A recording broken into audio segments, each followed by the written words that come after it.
तुम मेरे पति नहीं और इन बच्चों के पिताजी भी नहीं।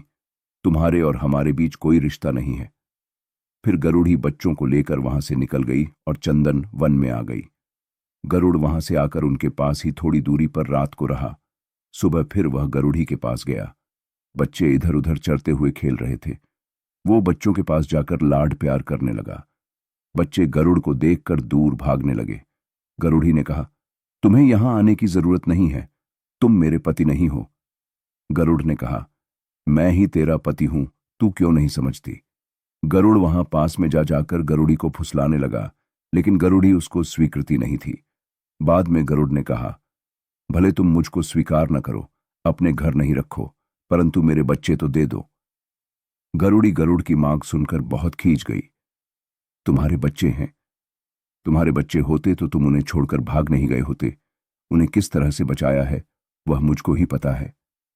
सूर्यचंद्र उसके साक्षी हैं। गरुड़ ने कहा, तुम चाहे जो करो, परंतु मेरे बच्चों को मुझे सौंप दो। गरुड़ी उसको बच्चे नहीं देती हैं। गरुड़ बोला, तुम मुझे मेरे बच्चों को नहीं दोगी तो मैं राजा के पास न्याय के लिए जाऊंगा। गरुड़ी ने कहा, तुम चाहे जिस राजा के पास जाओ और चाहे जो करो, परंतु मैं तो बच्चों को नहीं दूंगी तो नहीं ही दूंगी। फिर तो गरुड़ राजा की नगरी में जाकर न्यायी राजा से मिला और पत्नी और बच्चों से जुड़ी सभी बातें कह सुनाई। न्यायी राजा ने कहा, गरुड़, तुम कल गरुड़ी और बच्चों को लेकर दरबार में आना। गरुड़ फिर से चंदन वन में आया और गरुड़ी से बोला, तुझको कल बच्चों के साथ न्यायी राजा ने दरबार में बुलाया है।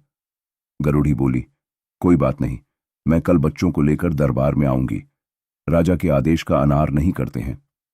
गरुड़ी ने माना कि यदि इतनी तकलीफें उठाकर बच्चों को दावानल से बचाया है और छोटे से बड़ा किया है, ये सब बातें राजा को कह सुनाऊंगी तो राजा बच्चों को गरुड़ को नहीं देंगे, लेकिन बदले में उसको दंड ही देंगे।